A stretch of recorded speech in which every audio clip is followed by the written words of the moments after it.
So I'm going to show you how to use the Excel add-ins to do the queuing theory stuff that we're doing in class right now. So if I go to open up Excel, which I already have open, and go to add-ins, the ORMM, it just has the decision analysis from last time. So I need to activate the add-in that I had installed before. So to do that, we go to File, Options, Add-ins, and then down at the bottom here, Manage Excel Add-ins, click Go, and then we should see something that says Queues right there, and click OK. When I do that, now I should get the queues and then all the different things we're going to look at. So the first thing I'm going to look at is looking at the Mary's shoes example that we're going to do in class. This is an MM1, meaning Poisson arrivals, exponential distributions, and single server. That's what the 1 is for. So when we have the MM stuff, we can go to just plain add queue underneath queue. So if I do that, it asks me, okay, where do I want to put it? I had A1 highlighted, so that's there. I'm going to name this Mary. The arrival rate for that was 5 customers per hour. The service rate was 7.5 customers per hour, and we had 1 server. All right. So remember, our service rate mu has to be greater than lambda, right? Or else we'll never get steady state results. And then we have different things that we can fill out here for a steady state. I'm going to go ahead and get rid of the weight probability. Actually, let me leave it on, and I'm going to click OK. So it'll name the queue Mary, it'll stick the stuff starting in A1, and it'll be an MM1 with a lambda of 5 and a mu of 7.5. Click OK, and the output comes over here, and we see this is the input that I put in there. Right. The mean number at the station, that is what we defined as L, the mean number of people in the system. L sub Q is the mean number in Q. This is L sub Q right here, 1 1/3. And then the time, so those are people or customers, right? The mean time at the station, that is the W, how long I spend within the actual system, both in line and being served by Mary. The mean time in Q is how long I stand in line before Mary says, okay, I can help you. So this is W sub Q. Right. And then if we wanted to see, let's see, what else do we have here? The P sub 0 is the probability all servers are idle, so that's 1/3, so that's a P sub 0. Probability I have to wait means the probability all servers are busy, so this is the P sub W. Alright, so those are the 6 that we've talked about. The critical weight stuff I didn't really need. Down here, though, I did do the probability of N people in the system. So the probability there's nobody in the system is 1/3. Probability there's 1 person in the system, meaning they're actually being helped by Mary since there's no line, is 2/9.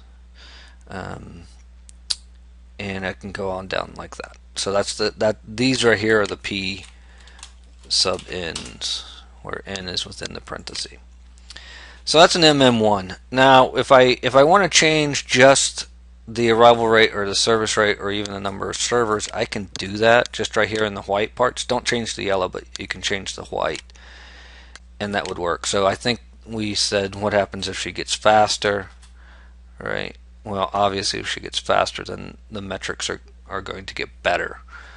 So now L dropped down to 1 instead of at 2.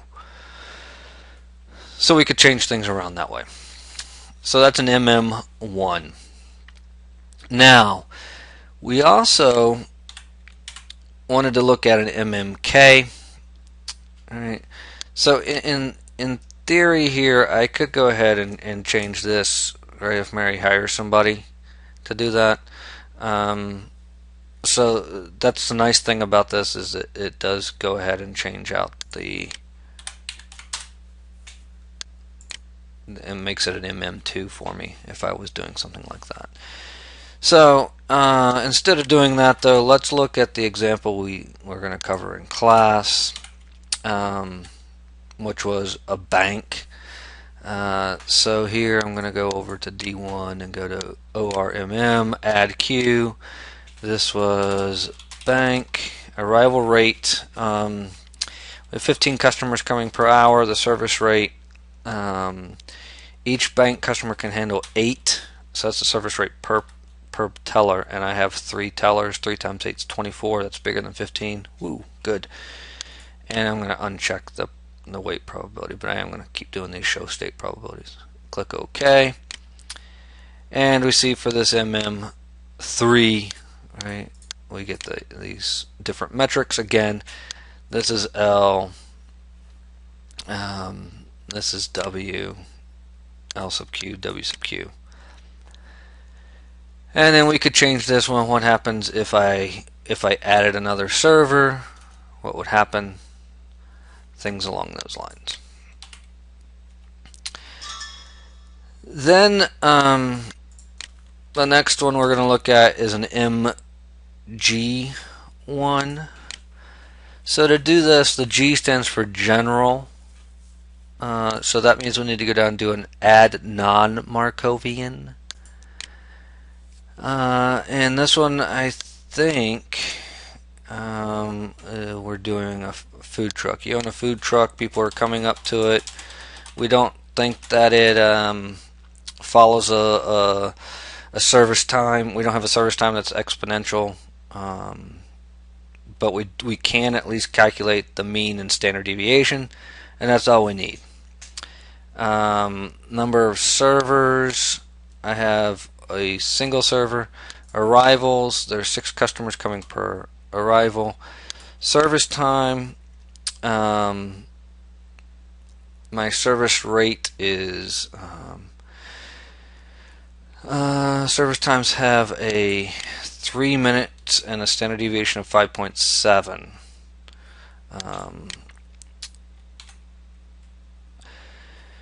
So that means my service is 20, alright, 20 customers per hour. And coefficient of variations, this is the important part here. The coefficient of variation is the standard deviation divided by the mean. And so for the Poisson arrival, it's a 1. For the services, it will be, if I take the minutes, the 5.7, and divide by 3, I get a 1.9. So that's what I'm going to use. If I click OK, then I see that I get an MG1, right? And I get the L, the W, the L sub Q, the W sub Q. Right. So that's an MG1. We need the mean and standard deviation. Right. The arrival process in our arrival is the coefficient of variation, so 1. But the service times, we don't. It follows just some general distribution. And thanks to Little's law, we're able to calculate those things.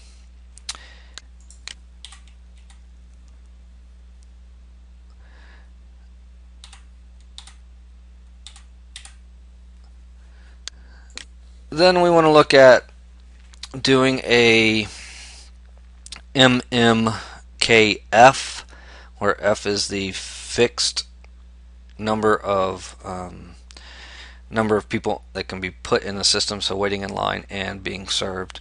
So here, because it's an MM something, we can do add Q again. This, I believe, was Holly's CPA firm. The arrival process, she has 3 phone lines total, and they come in at 10 per hour, she can answer them at 20. There's only one person answering, the admin assistant's answering, but the maximum number in the system, so I check off finite queue, maximum in the system is 3. And then I want to go ahead and check off these guys, throughput rate, show probabilities, and click OK. And I get an MM13, right, with again, this is W right here, mean time at the station. Oh, sorry, that's W. Up here is L sub Q, W sub Q. All right. And then if we're interested in how many times people get blocked out, we'd have to look at the system being completely full. So 6 2/3% of the time, people are calling in and not being able to answer the phone. So the question then becomes, well, what if we think that's too high? Well, we could add phone lines, right? So if we add another phone line, then we see that there's a 3% chance that people are getting blocked out. If we add another phone line, 1.5%. If we only want it down to 1%, then we'd have to add 6 more phone lines. And then we could do some cost analysis on top of that as well. So that's a finite queue, finite space that we can have. And then we can also look at a finite population. This is also called a machine repair problem, where we have a fixed number of, it's called machine repair because it comes from manufacturing, where we have a fixed number of machines that are identical. They break down with some probability, and we serve them or we repair them as they break down. So here we're going to look at an example in the manufacturing setting where each machine operates on average 20 hours between breakdowns, where with some probability distribution fits the historical data. They have 6 machines total. The service times exponentially distributed with the mean times of 2 hours. They have 1 person servicing these. So we have an MM1 and then an empty one and then the M after that. So here again, because it's an MM, we can go to add queue, and this is machine breakdown. We don't have a finite queue now. Instead, we have a finite population where we have 6 machines. The entity arrival rate is 0.05. That's how many machines per hour, because it takes 20 hours. Right. Service rate, I can do half a machine in an hour because it takes me 2 hours to do 1 machine. I have 1 thing, and everything else I'm going to leave OK. Click OK. And if I scroll over, I have an MM166. It's obviously that one's a 6 because the most I have there is a 6, right? So the most that it can ever fit is 6 because I have a finite population. And so this is telling me there's a 50% chance that if a machine breaks down, that I'm going to have to wait before I can actually fix it. And then we can figure out how long I have to wait. Meantime in the queue, 1.28 hours. Maybe that's too much. If so, then you might want to look at changing the number of repairmen and figure out whether or not that's worth it to you. Alright, so that is the majority of the models we're going to look at in class and how to use the Excel add-in to do them.